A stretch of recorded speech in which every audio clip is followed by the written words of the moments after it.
ఎవరైతే వాళ్ళ గ్రామాలు విలీనం చేయకూడదని అంటున్నారో వాళ్ళ గ్రామంలో చరిత్రహీనులుగా మిగిలిపోతారు. ఎందుకంటే ఇవాళ పుష్కరాలు వస్తే రాజోలు కానివ్వండి, ఉక్కుంపేట కానివ్వండి, మినిమం వాళ్ళ గ్రామంలో ఒక 10 కోట్లన్నా ఖర్చు పెట్టి డెవలప్మెంట్ చేస్తారు. సిటీలో ఫర్దర్గా డెవలప్మెంట్ ఉండదు, సరౌండింగ్ గ్రామాల్లోనే ఎక్కువ డెవలప్మెంట్ అవుతుంది. కాబట్టి మినిమం 10 కోట్లు ఒక్కొక్క గ్రామంలోనూ ఖర్చు పెట్టి డెవలప్మెంట్ చేసే అవకాశం ఉంటుంది.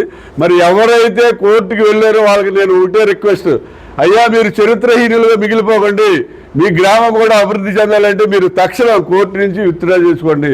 ఈ రాష్ట్ర ప్రభుత్వాన్ని కూడా నేను కోరేది ఏంటంటే, మీరు ఏదైతే గ్రామాలు విలీనానికి అంగీకరించకుండా కోర్టుకు వెళ్ళారో ఆ గ్రామాలను పక్కన పెట్టి మిగతా గ్రామాలను కలుపుకుంటూ మీరు ఈ కార్పొరేషన్కి తక్షణం ఎన్నికలు జరిపించండి. ఎందుకంటే చాలా దరిద్రమైన పరిస్థితులు ఇవాళ రాజమండ్రి కార్పొరేషన్ ఉంది. కమిషనర్ వచ్చాడు, ఆయన కొత్త, ఏం తెలీదు. కలెక్టర్ వచ్చింది, ఆ అమ్మాయికి కొత్త, ఆ అమ్మాయికి ఏం తెలీదు.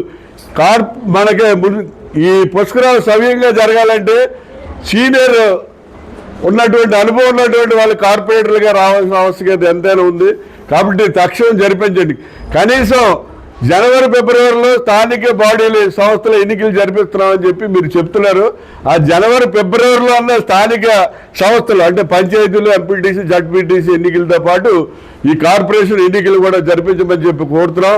మీరు కనుక ఈ ఎన్నికలు జరిపించకపోతే గతంలో నేను ఏ రకంగా అయితే నిరవధిక నిరాహార దీక్ష 46 రోజులు చేసి ఈ రాజమండ్రిలో గోదావరి మురికి నీటి శుద్ధి కోసం నరేంద్ర మోడీ గారు 54 కోట్లు, జగన్ గారు 34 కోట్లు, మున్సిపాలిటీ వాళ్ళు 7 కోట్లు ఇచ్చి 95 కోట్లతో మురికి నీటి శుద్ధి కర్మాగారం కట్టడానికి మరి సక్సెస్ సాధించాము. అదేవిధంగా ఈ కార్పొరేషన్ ఎన్నికలు కూడా జరిపించాలనే విషయం మీద ప్రజలందరితోటి తిరుగుబాటు చేయించి సక్సెస్ అవుతామని చెప్పి మీ సందర్భంగా చెబుతూ, మీరు కనుక ఈ స్థానిక సంస్థలతో పాటు అంటే జనవరి ఫిబ్రవరిలో జరిగే పంచాయతీ, ఎంపీటీసీ, జడ్పీటీసీ ఎన్నికలతో పాటు కార్పొరేషన్ ఎన్నికలు జరిపించకపోతే ఈ రాజమండ్రి కార్పొరేషన్ ఎదురుగా నేను నిరవధిక నిరాహార దీక్ష చేస్తానని చెప్పి ఈ సందర్భంగా చెప్తున్నాను.